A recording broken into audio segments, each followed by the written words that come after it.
FIR പറയുന്നത് IPC 376 ഇപ്പോഴത്തെ BNSലെ 64 section, അതായത് റേപ്പാണ്. ഞാനൊരു മുറിയെടുത്ത് അയാളുടെ ഈ ഉള്ളിൽ പോയി നിന്ന് കിടന്ന് അല്ലെങ്കിൽ ഇരുന്ന് സംസാരിക്കേണ്ട കാര്യമുണ്ടോ? എങ്ങനെ ഇയാൾ ഇതിൽ നിന്ന് മാറിയാൽ ഇയാളെ ഞാൻ പെടുത്തും.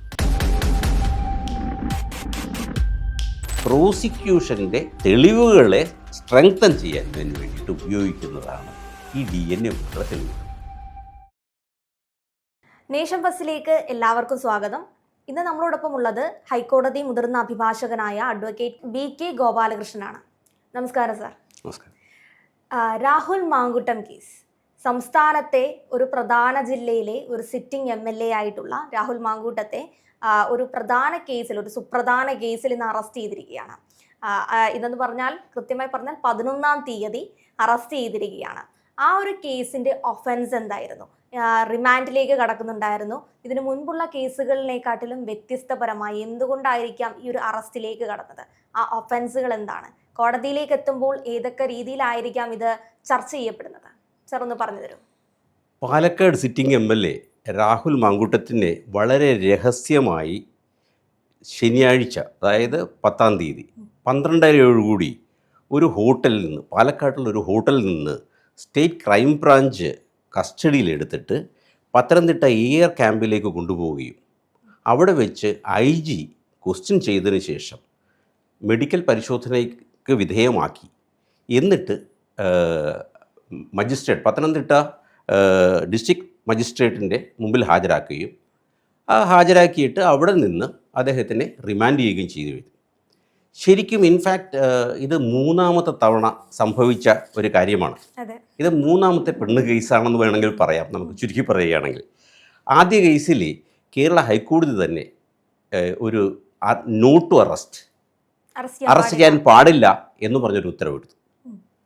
പിന്നെ മറ്റൊരു കേസ്, 2-ാമത്തെ കേസിൽ സെഷൻസ് കോർട്ട് തന്നെ മുൻകൂർ ജാമ്യം കൊടുത്തു. ഇതിപ്പോൾ 3-ാമത്തെ കേസാണ് എന്നാണ് നമ്മളുടെ അറിവ്. റിപ്പോർട്ട് ചെയ്യുന്ന 3-ാമത്തെ കേസാണെന്നാണ് നമ്മളുടെ അറിവ്. ഈ ഒന്ന് പിഴച്ചാൽ 3 തവണ എങ്കിലും ലക്ഷ്യസ്ഥാനത്തേക്ക് എത്താൻ വേണ്ടി ചെയ്യണമെന്നുള്ളൊരു തത്വമുണ്ട്, പൊതുവെ പറയാറുള്ളതാണ്. അതിവിടെ തികച്ചും ആ തത്വം വളരെയധികം കാര്യമായിട്ടുള്ള രീതിയിൽ, അന്വർത്ഥമായിട്ടുള്ള രീതിയിൽ ഇവിടെ സംഭവിച്ചിട്ടുണ്ട്. അത് ഒടുവിൽ 3-ാമത്തെ തവണ സിറ്റിംഗ് MLA രാഹുൽ മാങ്കൂട്ടത്തിൽ അറസ്റ്റിലാവുകയും ജയിലിൽ പോവുകയും ചെയ്തു. ഇത് ഇപ്പോൾ നോക്കുകയാണെങ്കിൽ ഈ പരാതി എങ്ങനെ വന്നു എന്ന് നമുക്ക് നോക്കാം. പരാതി കാനഡയിൽ വർക്ക് ചെയ്യുന്ന, വർക്ക് ചെയ്യുന്നതാണെന്ന് എനിക്ക് അറിഞ്ഞുകൂടാ, കാനഡയിലുള്ള വിദേശത്ത് താമസിക്കുന്ന ഒരു ലീഗലി വെഡഡ് വൈഫ്, അവരുടെ ഒരു ഇമെയിൽ വഴിയുള്ള പരാതിയിലാണ് ഈ കേസ് വന്നിരിക്കുന്നത്. അപ്പോൾ അവർ സബ്സിക്വൻ്റായിട്ട് വരും, നാട്ടിൽ വന്നതിന് ശേഷം മൊഴി കൊടുക്കും. പക്ഷേ ഈ ഇമെയിൽ കിട്ടിയപ്പോൾ അത് അതീവ രഹസ്യമായി സൂക്ഷിക്കുകയും അതിൻ്റെ ഇൻവെസ്റ്റിഗേഷൻ പാർട്ടിലേക്ക് വേണ്ടിയിട്ട് ഈ അതിജീവിത അല്ലെങ്കിൽ പരാതിക്കാരിയെ വീഡിയോ കോൺഫറൻസിങ്ങിലൂടെ മൊഴിയെടുക്കുകയും അതെടുത്തതിന് ശേഷം സബ്സിക്വൻ്റായിട്ട് ഈ കഴിഞ്ഞ ശനിയാഴ്ച, അതായത് 10-ാം തീയതി രാത്രിയോടുകൂടി ഈ പാലക്കാടുള്ള സ്വകാര്യ ഹോട്ടലിൽ MLA താമസിക്കുന്ന ആ ഹോട്ടലിൽ ചെല്ലുകയും അദ്ദേഹത്തെ അവിടെ നിന്ന് പിടികൂടുകയും അതിനുശേഷം ഈ പറയുന്നത് പോലെ AR ക്യാമ്പിൽ പോവുകയും സബ്സിക്വൻ്റായിട്ട് ആക്ഷൻ ചെയ്ത് ജയിലിലായി. ഇൻഫാക്റ്റ് എന്താണ് സംഭവിച്ചിരിക്കുന്നതെന്ന് വെച്ചിട്ടുണ്ടെങ്കിൽ മുൻകാലങ്ങളിൽ ചില പ്രതികൾ ഈ ഹോട്ടലിൽ നിന്നും ചാടി ഓടിയ സംഭവങ്ങളുടെ ആ തിക്ത അനുഭവം അല്ലെങ്കിൽ ഈ പോലീസിനുള്ളതുകൊണ്ട് വളരെയധികം ജാഗ്രതയോടുകൂടിയാണ് ഈ കാര്യങ്ങളെല്ലാം ചെയ്തത്. ഇതിൽ ഇനിയിപ്പോൾ പറയുകയാണെങ്കിൽ പരാതിയിൽ ആരോപിച്ചിരിക്കുന്ന കാര്യങ്ങൾ എന്തൊക്കെയാണെന്ന് നോക്കേണ്ടത്. അപ്പോൾ അതിലാദ്യമായി പറയുന്നത് വെച്ചിട്ടുണ്ടെങ്കിൽ അവർ വിദേശത്താണ്, അവർക്ക് ഒരു ദാമ്പത്യ ജീവിതത്തിൽ പ്രശ്നങ്ങളുണ്ടായിരുന്നു. അപ്പോൾ അതിൻ്റെ പശ്ചാത്തലത്തിൽ ഈ രാഹുൽ മാങ്കൂട്ടത്തിനെ സമീപിക്കുകയും അദ്ദേഹം അതിൻ്റെ കാര്യങ്ങളിൽ ഇടപെടുകയും ചെയ്തിട്ടുള്ളതായിട്ടാണ് വാർത്തകളിൽ നിന്നും മറ്റ് മാധ്യമങ്ങളിൽ നിന്നുമൊക്കെ അറിയുന്നത്. അപ്പോൾ അത് വെച്ചിട്ട് ഈ പരാതിക്കാരിയോട് ഒരു ഹോട്ടൽ മുറി എടുക്കുവാൻ പറയുകയും അത് ആ ഹോട്ടൽ മുറിയിൽ എടുത്തതിന് ശേഷം ഇദ്ദേഹം അവിടെ ചെല്ലുകയും ചെന്ന ഉടനെ തന്നെ ഇദ്ദേഹം അവരെ ബലാത്കാരമായി പിടിച്ച് ബെഡിൽ കിടത്തുകയും ലൈംഗികമായി പീഡിപ്പിക്കുകയും ഒരുപാട് ദേഹോപദ്രവം ചെയ്യുകയോ എല്ലാം ചെയ്തിട്ടുണ്ടായിരുന്നു. ഇങ്ങനെ ഇരിക്കെ ആദ്യമേ അവർ വേറെ എന്തോ ഒരു പ്രിവെൻഷൻ എന്നുള്ള രീതിയിൽ സംതിങ് ഉപയോഗിച്ചിരുന്നു. അപ്പോൾ അദ്ദേഹം മാറ്റി എന്നുള്ള രീതിയിലാണ് പറഞ്ഞ് കേൾക്കുന്നത്. അപ്പോൾ പറഞ്ഞു, എനിക്ക് ഓവുലേഷൻ പീരീഡാണ്, അതുകൊണ്ട് എന്നുള്ള രീതിയിലുള്ള ഒരു സജഷൻസ് കൂടി അവിടെ വന്നതായിട്ട് അറിയുന്നു. ശരിയാണെന്ന് അറിഞ്ഞുകൂടാ. ഈ FIR-നകത്തിൽ അങ്ങനെ രേഖപ്പെടുത്തിയിട്ടുണ്ട്. രാഹുൽ മാങ്കൂട്ടം ഇതേപോലെ പ്രിവെൻഷൻ ഇട്ടിട്ടാണ് ഇവരെ വീണ്ടും, കാരണം ആദ്യ സമയത്ത് ഇവര് പാനിക് ആയിട്ടുണ്ടാവാം, റൂമിലേക്ക് കയറി വരുന്ന ഒരാള് ഇങ്ങനെ തന്നെ അറ്റാക്ക് ചെയ്യൂ എന്നുള്ളത് പ്രതീക്ഷിക്കുന്നില്ല. സമൂഹ മാധ്യമം വഴിയാണ് ഈ പറയുന്ന പ്രാധികാരിയെ രാഹുൽ മാങ്കൂട്ടം കണ്ടുമുട്ടുന്നത്. സർ സൂചിപ്പിച്ച പോലെ ഇവരുടെ കുടുംബ ബന്ധത്തിൽ എന്തൊക്കെയോ വിള്ളലുകൾ ഉണ്ടായിരുന്നു. ഇത് വെച്ചാണ് ഇവർ അടുക്കുന്നതെന്നാണ് പറയുന്നത്. അപ്പോൾ അങ്ങനെ വന്നപ്പോൾ ഓവുലേഷൻ പീരീഡാണെന്ന് ഇവർ പറയുകയും അപ്പോൾ ഈ സിറ്റിംഗ് MLA പറഞ്ഞു, നിങ്ങളിൽ എനിക്കൊരു കുഞ്ഞുണ്ടായി കാണണമെന്ന് ഉള്ള ആഗ്രഹം പ്രകടിപ്പിക്കുകയും ചെയ്തു എന്ന് പറയുന്നുണ്ട്. സമാനമായ മറ്റു 2 കേസുകളിലും ഇതേപോലെ തന്നെയുള്ള കാര്യങ്ങളാണ് പറയുന്നത്. ഈ സെയിം ഇഷ്യൂസാണ്. അപ്പോൾ അവിടെ ഈ പറയുന്ന പോലെ ബലാത്സംഗവും ഈ കുഞ്ഞിൻ്റെ കാര്യവും, നോർമൽ കേസിൽ എല്ലാവരും കുഞ്ഞുണ്ടാകണമെന്ന് പറയില്ല. ഒരു വ്യക്തിയുടെ ജീവിതത്തിൽ വരുന്ന സമയത്ത് ഇങ്ങനെ അനധികൃതമായിട്ടുള്ള ഒരു ബന്ധങ്ങളാണ് വരുന്നതെങ്കിൽ, ഇവിടെ ഈ ഒരു ബന്ധം നടന്നിട്ടുണ്ടെങ്കിൽ തന്നെയും അത് കോൺസെൻഷ്വൽ സെക്സ് ആണോ അതോ അവരുടെ കൺസെൻറ്റ് ഇല്ലാതെയാണോ ചെയ്തത്, അതെല്ലാം ട്രയലിൽ വരുമ്പോഴേ മനസ്സിലാവുകയുള്ളൂ.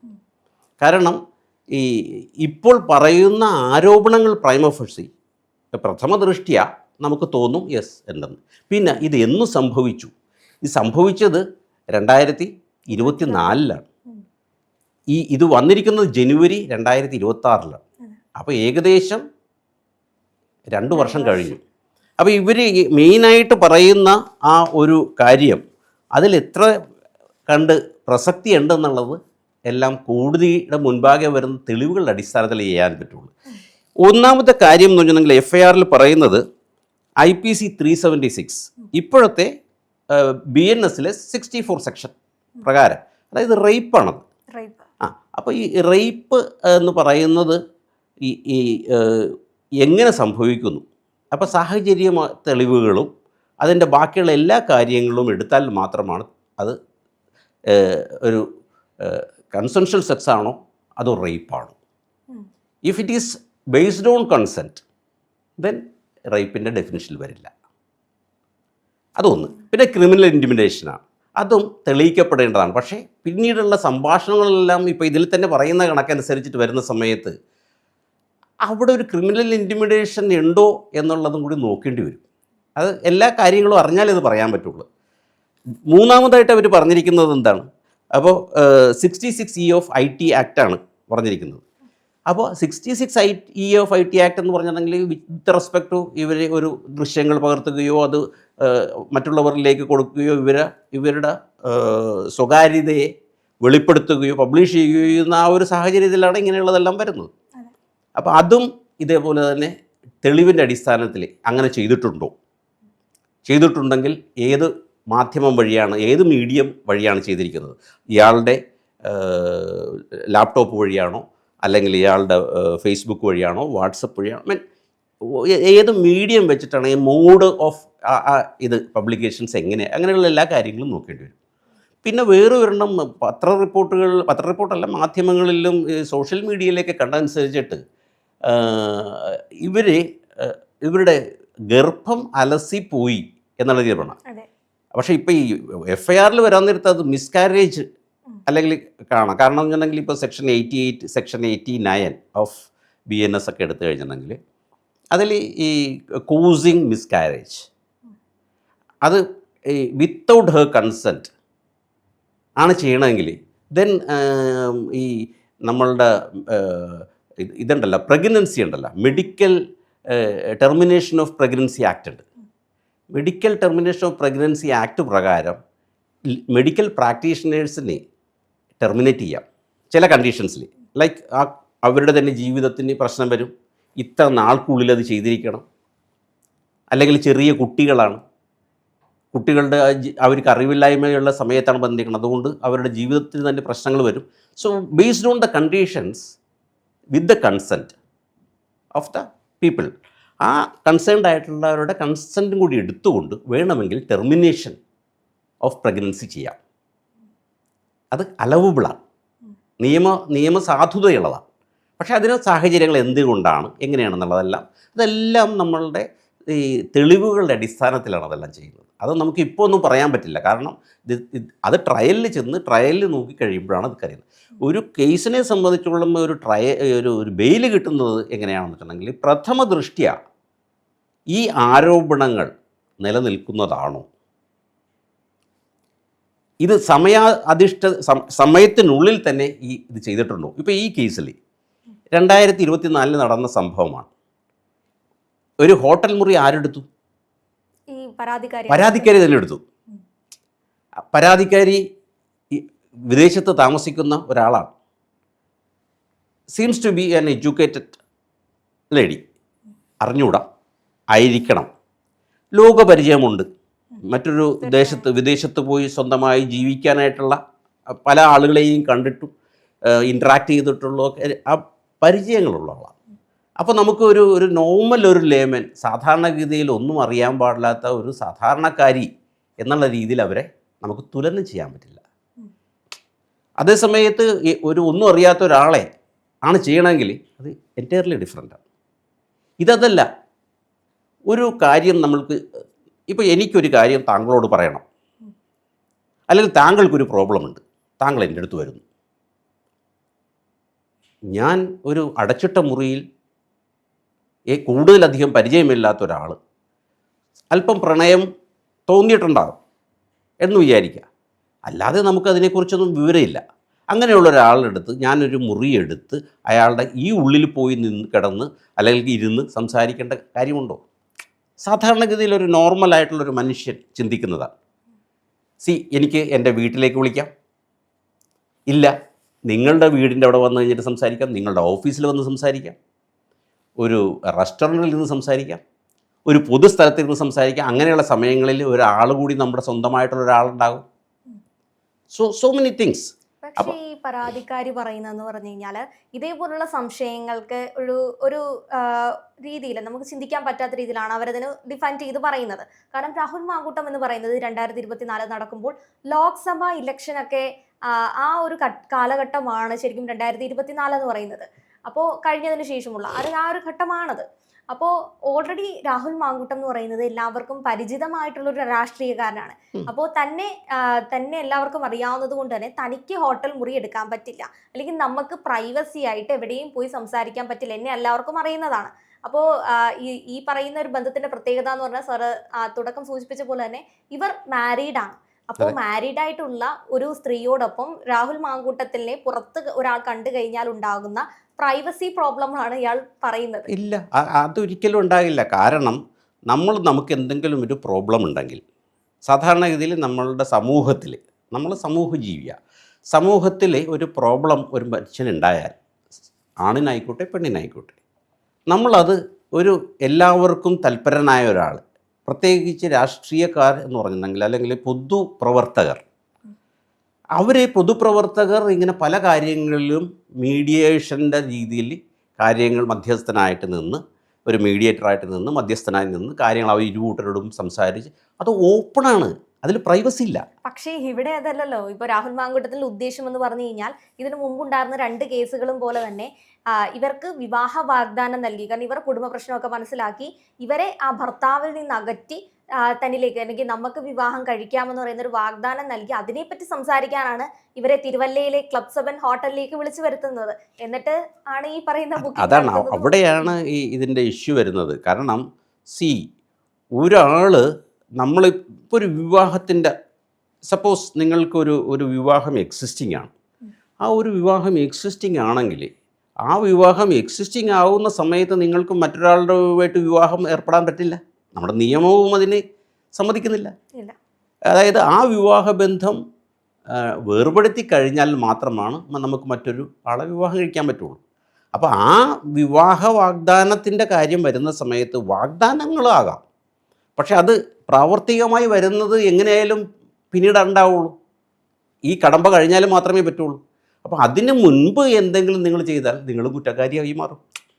ബിക്കോസ് സബ്സിസ്റ്റിംഗ് ആയിട്ട് അല്ലെങ്കിൽ എക്സിസ്റ്റിംഗ് ആയിട്ട് നിലനിൽക്കുന്ന ഒരു വിവാഹബന്ധം, ആ ബന്ധം വേർപെടുത്താതെ നിങ്ങൾ മറ്റൊരാളുടെ കൂടെ പോവുകയോ പ്രൈവസി ആയിട്ടുള്ള രീതിയിൽ മറ്റൊരു മുറി എടുക്കുകയോ ചെയ്ത് കഴിഞ്ഞാൽ അതിനെ ദുർവ്യാഖ്യാനം ചെയ്യും. നിങ്ങൾക്കും സാധാരണഗതിയിൽ നിങ്ങൾക്ക് അങ്ങനത്തെ ഒരു വിചാരം ഇല്ലെങ്കിൽ പോലും, അപ്പോൾ അതൊരു പ്രൂഡൻ്റ് ആയിട്ടുള്ള എഡ്യൂക്കേറ്റഡ് ആയിട്ടുള്ള ഒരാൾ അവർ പറയാൻ പറ്റില്ല എന്ന് എനിക്കറിവില്ലായിരുന്നു, അല്ലെങ്കിൽ എനിക്ക് അതുകൊണ്ടാണ് ഞാൻ ചെയ്തതെന്നുള്ള ആ ഒരു ഡിഫൻസ് അവർക്ക് എടുക്കാൻ ബുദ്ധിമുട്ടായിരിക്കും. അപ്പോൾ ഈ പറയുന്ന അല്ലെങ്കിൽ ഇത് രാഹുൽ മാങ്കൂട്ടത്തിന് അനുകൂലമായി പ്രതികൂലമായ സാഹചര്യങ്ങൾ ഉണ്ടാകുമെങ്കിൽ അത് തെളിവുകൾ വരുമ്പോഴാണ് നമുക്കറിയുന്നത്. ശരിയാണ്, പറയാം, എനിക്ക് എൻ്റെ മറ്റുള്ളവരെ ഞാൻ കണ്ടിരുന്നു, അവരെല്ലാം ഇദ്ദേഹത്തിനെ കുറിച്ച് നല്ല അഭിപ്രായമാണ് പറഞ്ഞത്. സോ ഞാൻ ബിലീവിങ് ദം, ഞാൻ ഇങ്ങനെ ഒരിക്കലും അദ്ദേഹത്തിൽ നിന്ന് പ്രതീക്ഷിച്ചില്ല, ആയതിൻ്റെ പേരിലാണ് ഞാൻ അങ്ങനെ ചെയ്തത്. അപ്പോൾ അതിൻ്റെ തെളിവുകൾ വന്നു കഴിയുമ്പോൾ അത് മാറും. പക്ഷേ ഇപ്പോൾ നമ്മൾക്ക് ഇന്നൊരു കാര്യം നടന്നു, ആ മുറിയുടെ ഉള്ളിൽ വെച്ച് എനിക്ക് ഒച്ച ഉണ്ടാക്കാൻ പറ്റിയില്ല, അല്ലെങ്കിൽ ഓക്കെ, ഇതൊരു ഹോട്ടലാണ്, it's not a isolated area അല്ലല്ലോ. There after she can complaint, next day she can complaint, next day she can complaint, and after so many days she can complaint. ഒരു റീസണബിൾ പീരീഡ് ഇല്ലേ? And the moment അയാൾ block ചെയ്യുന്നു, ഇവരെ നിന്ന് അകരുന്നു, അപ്പോൾ then there after 2 years എന്തുകൊണ്ട് സംഭവിച്ചു അങ്ങനെ എന്നുള്ളതൊരു വലിയ ക്വസ്റ്റ്യൻ ആയിരിക്കും. ഇനി ഒരു കേസിൽ ഒരു സുപ്രധാന കാര്യം എന്ന് പറഞ്ഞു കഴിഞ്ഞാൽ ഭ്രൂണം സൂക്ഷിച്ചു വെച്ചിട്ടുണ്ടായിരുന്നു എന്ന് പറയുന്നുണ്ട്. ആ ഒരു ഭ്രൂണം അല്ലെങ്കിൽ രാഹുൽ മാങ്കൂട്ടത്തിൻ്റെ DNA ടെസ്റ്റിലേക്ക് കടക്കുകയാണ്. DNA ടെസ്റ്റിന് വിസമ്മതിച്ചു എന്നൊക്കെയായിരുന്നു ആദ്യ റിപ്പോർട്ടുകൾ പുറത്തേക്ക് വരുന്നത്. പിന്നെ രാഹുൽ മാങ്കൂട്ടത്തിൻ്റെ മൊഴി പ്രകാരം ഇത് ഉഭയസമ്മത പ്രകാരമുള്ള ഒരു ലൈംഗിക ബന്ധമായിരുന്നു എന്നാണ് പുള്ളിയുടെ ഡിഫൻഡ്. അപ്പോൾ അദ്ദേഹം പറയുന്നത് തന്നെ, see it's a only consensual sex, അതായത് with consent. When I told that okay I can come, there after അവിടെ ഞാൻ ചെന്നു, ഞങ്ങൾ തമ്മിൽ സമ്മതത്തോടുകൂടി ഒരു സെക്ഷൽ ആയിട്ടുള്ളൊരു ബന്ധം നടന്നു. അങ്ങനെ വരുന്ന സമയത്ത് 376 വരുമോ, IPC 376 വരുമോ? വരില്ല എന്നാണ് കോടതികളെല്ലാം പറയുന്നത്. ഒരുപാട് ജഡ്ജ്മെൻറ്റ്സ് ഉണ്ട്. ഇപ്പോൾ ഇവിടെ തന്നെയുള്ള നമ്മുടെ വേറൊരു MLA യുടെ ഒരു കേസ് ഉണ്ടായിരുന്നില്ലേ, ജോസ് തെറ്റേലിൻ്റെ കേസ് ഉണ്ടായിരുന്നില്ലേ, എന്ത് സംഭവിച്ചു? ഒരുപാട് കേസുകളുണ്ട്. ആ കേസുകളിലെല്ലാം വരുന്നതെന്ന് വെച്ചിട്ടുണ്ടെങ്കിൽ അത് സാഹചര്യങ്ങൾ വെച്ച് നോക്കുന്ന സമയത്ത് ഒരു പ്രൂഡൻ്റ് ആയിട്ടുള്ള, ഒരു സെൻസിബിൾ ആയിട്ടുള്ള ഒരു മനുഷ്യൻ, ഇപ്പോൾ ഒരു ജഡ്ജ് എന്ന് വെച്ചിട്ടുണ്ടെങ്കിൽ ജഡ്ജും ഒരു മനുഷ്യനാണ്, ഈ ലോകത്ത് ജീവിക്കുന്ന ഒരു മനുഷ്യനാണ്. അപ്പോൾ ആ സാധാരണഗതിയിൽ ഒരാൾ ചിന്തിക്കുന്ന, അവർ കൂടുതൽ ചിന്തിക്കുന്നത് എന്താണ്, ഇത് നിയമത്തിൻ്റെ ഇതിൽ പരിധിയിൽ വരുമോ, ഈ തെളിവുകൾ വെച്ച് നോക്കുമ്പോൾ ഇവർക്ക് അനുകൂലമാണോ അല്ലെ പ്രതികൂലമാണോ. അപ്പോൾ അവർ ജുഡീഷ്യൽ മൈൻഡ് കൂടി അപ്ലൈ ചെയ്യും. സാധാരണക്കാരനെ പോലെയല്ല, ജുഡീഷ്യൽ മൈൻഡ് അപ്ലൈ ചെയ്തിട്ട് നിയമങ്ങളെയും കൂടി, അപ്പം നിങ്ങളുടെ ഫാക്ട്സിനെ നിയമവുമായി ബന്ധിച്ച് ഒരു സിനർജൈസ് ചെയ്തിട്ട് അതിൽ നിന്ന് ഒരു ഇത് കണ്ടെത്തുകയാണ്, നീതി നടപ്പാക്കുന്നു എന്ന് വെച്ചിട്ടുണ്ടെങ്കിൽ ഒരാൾക്ക് മാത്രമല്ല നീതി നടപ്പാക്കുന്നത്, ഇരു കൂട്ടർക്കും ബാലൻസ് ചെയ്തിട്ടാണ് ചെയ്യുന്നത്. ഇപ്പോൾ ഈ നോർമൽ കേസിൽ റേപ്പ് എന്നൊക്കെ പറഞ്ഞു കഴിഞ്ഞിട്ടുണ്ടെങ്കിൽ എന്തുകൊണ്ടാണ് ഈ 10 years minimum 10 years or life ഇത് കൊടുക്കുന്നത്? എന്തുകൊണ്ടാണ്? Because it is against the society. അപ്പോൾ നോട്ട് ഇൻ പേഴ്സണം, ഒരു വ്യക്തിയുടെ മാത്രമല്ല, ഇൻ റം ആണ്. അതായത് as a whole the complete സൊസൈറ്റിയെ ബാധിക്കുന്നൊരു കാര്യമാണ്. അതുകൊണ്ടാണ് ഈ പോക്സോ കേസുകളിലും അതേപോലെ തന്നെ ഈ റേപ്പ് കേസുകളിലും ഈ ബെയിൽ കൊടുക്കുന്ന സമയത്തും വളരെ ബുദ്ധിമുട്ടാണ് കൊടുക്കാൻ. അത് എപ്പോഴാണ് കൊടുക്കാൻ പറ്റുന്നതെന്നുണ്ടെങ്കിൽ ഈ അസ്യൂമിങ് ദാറ്റ് ഈ സെക്ഷൻസ് നിലനിൽക്കും എന്ന് കാണിക്കുന്ന കൃത്യമായ ആരോപണങ്ങളുണ്ടാകണം. ഇപ്പോൾ ഇതിൽ ഇദ്ദേഹം പ്രതിപക്ഷത്ത് നിൽക്കുന്ന ഒരാളാണ്.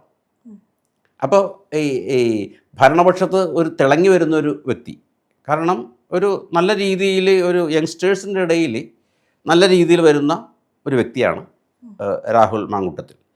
അദ്ദേഹത്തിന് പേഴ്സണൽ പരിമിതികളുണ്ടാകും, അദ്ദേഹത്തിന് മാനസികമായ ചില പ്രശ്നങ്ങളുണ്ടാകാം, ശാരീരികമായ പ്രശ്നങ്ങളുണ്ടാകാം.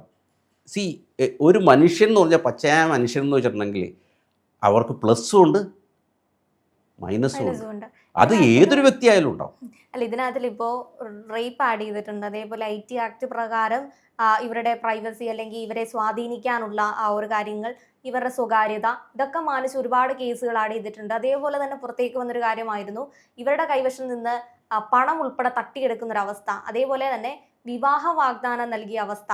അപ്പോൾ ഇത്തരം കേസുകൾ കൂടെ ഈ റേപ്പിൻ്റെ കൂടെ ആഡ് ചെയ്യപ്പെടില്ലേ?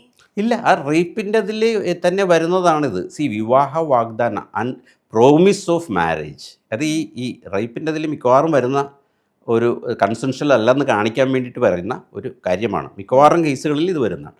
അപ്പോൾ പ്രോമിസ് ഓഫ് മാരേജ് വരുന്ന സമയത്ത് ടൈമുകൾ, പ്രോമിസ് ഓഫ് മാരേജ് ആണ് പറഞ്ഞതെന്ന് വിചാരിക്കും. വിവാഹ വാഗ്ദാനം ചെയ്തു കഴിഞ്ഞാൽ ഉടനെ തന്നെ നിങ്ങൾ കിടപ്പറയിലേക്ക് അവരെടുത്ത് പോകണമോ? പോകാൻ പാടില്ല. നമ്മളുടെ ഇന്ത്യൻ ആ ഒരു സംസ്കാരം, ഭാരതീയ സംസ്കാരവും മറ്റുമൊക്കെ വെച്ച് നോക്കുന്ന സമയത്ത് നമ്മുടെ നാടൻ ഒരു രീതിയിൽ എടുത്തു നോക്കിയാൽ, നമ്മളിപ്പോൾ എറണാകുളത്തുള്ള ജീവിക്കുന്ന ഒരാളാണെങ്കിൽ വിവാഹ വാഗ്ദാനം കഴിഞ്ഞു, ഇവൻ രണ്ടുപേരും തമ്മിൽ വിവാഹം ഉറപ്പിച്ചു എന്ന് വിചാരിക്കുക. You cannot go beyond that limit. നിങ്ങൾക്ക് ഫ്രണ്ട്സ് ആകാം, ഇല്ലേ? അതാണല്ലോ ഒരു ചട്ടം. അപ്പോൾ ആ ഒരു രീതി വെച്ച് നോക്കുന്ന സമയത്ത് വിവാഹ വാഗ്ദാനത്തിൻ്റെ പേരിലാണ് ഞാനിത് ചെയ്തതെന്ന് വെച്ചിട്ടുണ്ടെങ്കിൽ then a consent is given by you എന്നുള്ളതാണ്. അല്ലെങ്കിൽ വേറെ പല സാഹചര്യങ്ങളും അയാൾ ചൂഷണം ചെയ്തു നിങ്ങളെ എന്ന് കാണിക്കുകയാണെങ്കിൽ ദെൻ അങ്ങനെ ഒരു ചൂഷണം ചെയ്യപ്പെട്ട വ്യക്തിയെ നിയമം പരിപാലിക്കണം. അപ്പോൾ അതാണ് ഞാൻ പറഞ്ഞത്. അത് ആ ഓരോ കേസുകളിലും വരുന്ന, ഇതിപ്പോൾ ആ കേസിൻ്റെ എന്താണെന്നുള്ളത് നമുക്ക് അറിഞ്ഞുകൂടാ, ഇത് മാത്രമേ നമുക്ക് അറിഞ്ഞുകൂടൂ. ഇനി അവർ നാട്ടിൽ നിന്നും ഇവിടെ വന്നതിന് ശേഷം വേണം ഡയറക്റ്റ് മൊഴി കൊടുക്കാനും ബാക്കിയുള്ള സാഹചര്യ തെളിവുകളൊക്കെ കൊടുക്കാൻ. അപ്പോൾ അതപ്പോൾ ചിലർ പറയും ഇത് രാഷ്ട്രീയപരമായിട്ടാണെന്ന് പറയും. കാരണം ഇപ്പോൾ പല രീതിയിലും രാഷ്ട്രീയപരമായ രീതിയിലും കാര്യങ്ങൾ നടക്കുന്നുണ്ട്. പക്ഷേ രാഷ്ട്രീയപരമായ രീതിയിലാണെങ്കിലും അല്ലെങ്കിലും കോടതിയുടെ മുമ്പിൽ വരുമ്പോൾ രാഷ്ട്രീയപരമായ കാര്യങ്ങളൊന്നും കോടതി നോക്കില്ല പൊതുവേ. പിന്നെ ഇപ്പോൾ ഈ ഭ്രൂണം അവർ സൂക്ഷിച്ചു വെച്ചു. സോ വാട്ട് ഇറ്റ് ഷോസ്, നേരത്തെ തന്നെ അവർ മുൻകൂട്ടി തീരുമാനിച്ചു ഇയാൾ എങ്ങാനും എന്നും ഒരാൾക്ക് വിചാരിക്കാം ആണെങ്കിൽ, എങ്ങാനും ഇയാൾ ഇതിൽ നിന്ന് മാറിയാൽ ഇയാളെ ഞാൻ പെടുത്തും. Because a precaution has been taken. Jose തെറ്റയിലിൻ്റെ കേസിൽ എന്തായിരുന്നു? ജോസ് തെറ്റയിലിൻ്റെ കേസിൽ ഇവർ വീഡിയോ ചെയ്തു. അവർ വരുന്നതും പിടിക്കുന്നതും എല്ലാത്തിൻ്റെയും വീഡിയോ ചെയ്തു എന്നാണ് എൻ്റെ അറിവ്. അപ്പോൾ ആ വീഡിയോ ചെയ്തത് എന്നിട്ട് അവർ എടുത്തു വെച്ചിരുന്നു. അപ്പോൾ അതാണ് പ്രീ പ്ലാൻഡ് ആയിട്ട് ഒരാളെ അപ്പോൾ നോർമലായിട്ട് സംഭവിച്ചേക്കണതല്ലത്. ഈ രാഹുലിൻ്റെ കേസിനകത്തിൽ താൻ പ്രഗ്നൻ്റ് ആയി എന്ന് അറിയിച്ച സമയത്ത്, അല്ലെങ്കിൽ തനിക്ക് ഗർഭമുണ്ടായി എന്ന് അറിയിച്ച സമയത്ത് അയാൾ ബ്ലോക്ക് ചെയ്തിട്ട് പോകുന്നൊരു സാഹചര്യമാണെന്നാണ് പറയുന്നത്. അല്ല, ബ്ലോക്ക് ചെയ്തെന്നുണ്ടെങ്കിൽ ഈ കൂടുതൽ ഇത് വന്നു കഴിഞ്ഞപ്പോൾ ഈ നോർമൽ കേസിൽ ബ്ലോക്ക് ചെയ്യുന്നത് എന്താണെന്ന് വെച്ചിട്ടുണ്ടെങ്കിൽ ന്യൂസൻസ് ആയിട്ട് വരും, അപ്പോഴാണ് ബ്ലോക്ക് ചെയ്യുന്നത്. അപ്പോൾ ഈ മറുഭാഗത്ത് ചിന്തിച്ചു കഴിഞ്ഞാൽ, ഇപ്പോൾ പരാതിക്കാരിയെക്കുറിച്ച് ചിന്തിച്ചു കഴിഞ്ഞാൽ അവർക്ക് മെൻ്റലി ഡിപ്രസ്ഡ് ആവും. അവർ ചതിക്കപ്പെട്ടു എന്നുള്ള ഒരു ഫീൽ വരും മനസ്സിൽ, സ്വാഭാവികമാണ്. അപ്പോൾ സ്വാഭാവികമായി വരും. അപ്പോൾ ആ വ്യഥയിൽ അവർക്ക് അതിലുണ്ടായ വിഷമം കൊണ്ട് ഇത് അലസിപ്പോവുകയാണെങ്കിൽ നിങ്ങൾക്ക് പറയാൻ പറ്റുമോ ഇയാൾ പറഞ്ഞിട്ടാണിത് മിസ്കാരേജ് വന്നതെന്ന്? അപ്പോൾ ടെർമിനേഷൻ, അബോർഷനും മിസ്കാരേജും രണ്ടും രണ്ടാണ്. മിസ്കാരേജ് നടക്കുന്നതെന്ന് വെച്ചിട്ടുണ്ടെങ്കിൽ ഒരു നാച്ചുറലായിട്ട് വരുന്നൊരു സംഭവമാണ്, നോട്ട് ഇൻഡ്യൂസ്ഡ് ബൈ സംബഡി. വേറൊരാൾ ഇത് ചെയ്തിട്ടോ പിടിച്ചിട്ടോ അങ്ങനെ ഇവരുടെ അനുവാദം ഇല്ലാതെ അബോർട്ട് ചെയ്യിപ്പിക്കുന്നതിന് അത് അബോർഷനാണ്. മിസ്കാരേജ് എന്ന് വെച്ചിട്ടുണ്ടെങ്കിൽ അത് വ്യത്യാസമുണ്ട്. അപ്പോൾ മിസ്കാരേജ് പോലെയല്ല അബോർഷൻ. ഈ കേസിൽ മിസ്കാരേജ് എന്നാണ് അവർ പറയുന്നത്. എന്നാണ് വാർത്തകളിൽ കണ്ടത്. എനിക്ക് അറിഞ്ഞൂടാ. മിസ്കാരേജ് എന്നാണ് ഇതിനകത്ത് അബോർഷൻ ഒന്നും രേഖപ്പെടുത്തിയിട്ടില്ല FIR. മിസ്കാരേജ് എന്ന് പറഞ്ഞിട്ടുണ്ടെങ്കിൽ ഈ വ്യഥ കൊണ്ട് അവർക്ക് വന്നതാണ്. ദാറ്റ് മേ ബി ഇവരുടെ ഈ ഒരു റീസൺ മൈറ്റ് ഹാവ് കോൺട്രിബ്യൂട്ടഡ്. അപ്പൊ ഈ ഭ്രൂണത്തിൽ നിന്ന് അല്ലെങ്കിൽ ഈ ഒരു DNA ടെസ്റ്റ് നടത്തി ഇത് ഇയാളുടെ തന്നെ ആയിരുന്നു എന്ന് തിരിച്ചറിഞ്ഞാലും പ്രത്യേകിച്ച് എക്സ്ട്രാ കേസുകളൊന്നും വരാനില്ലെന്നാണ്. ഇല്ല, കാരണം വെച്ചിട്ടുണ്ടെങ്കിൽ ഒരു റോൾ ഓഫ് DNA എന്തിനു വേണ്ടിയിട്ടാണ് DNA? പിതൃത്വം തെളിയിക്കാൻ. ഒരു കാര്യം തെളിയിക്കുന്നതിന് വേണ്ടിയിട്ടാണ്. അതായത് ഒരു fact that is under dispute. അത് ആ ഫാക്റ്റിൽ ഞാൻ പറയുന്നു അതല്ലെന്ന്, നിങ്ങൾ പറയുന്നതാണെന്ന്.